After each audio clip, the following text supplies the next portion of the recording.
सतत त्यांच्या राहायचा. पण लग्न होऊन 10 वर्ष झाले पण घरामध्ये बाळ नाही, म्हणून त्यांची पत्नी सतत चिंतेमध्ये असायची आणि सतत आपल्या पतीला सांगत असायची, तुम्ही इतकं दत्त भगवंताचं करता, दत्ताचं नामस्मरण घेतात, मग दत्त महाराज आपली झोळी का भरून देत नाही? अहो सांगा त्या दत्ताला तुमच्या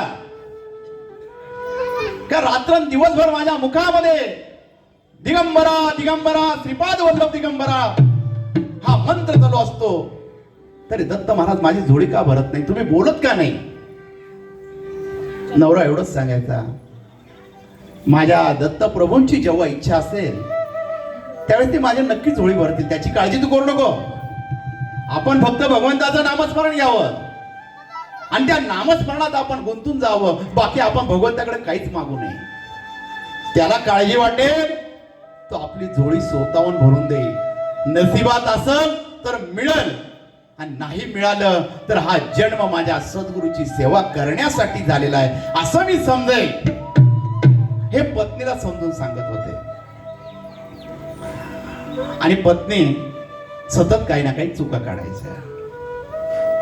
माणसाच्या आयुष्यामध्ये आपण सुद्धा असतो की आपण समोरच्याच्या चुका खूप काढत असतो. एखाद्या व्यक्तीने आपल्यासाठी खूप केलं पण ती एकदा चुकली ना तर आपण त्या व्यक्तीमध्ये त्या चुकाच पहिले काढतो. त्याने आपल्यासाठी काय चांगलं केलं हे आपण सर्व विसरून जातो, फक्त तो चुकलेला आहे, मग त्याच्या चुका कोणत्या आहेत त्याच आपण बघत असतो.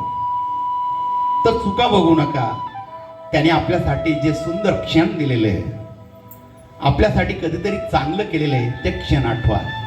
आपण जर एखाद्या हॉटेलमध्ये गेलो, जेवणाला बसलो आणि थाळीची ऑर्डर दिली, आपल्या तोंडापुढे जेवणाची थाळी येऊन वाढली आणि ती थाळी वाढल्यानंतर आपण त्या थाळीमध्ये पाहिल्या काय पाहतो? जे चांगलं चांगलं काय आपल्या आवडीचं ते आपण पहिले बघतो.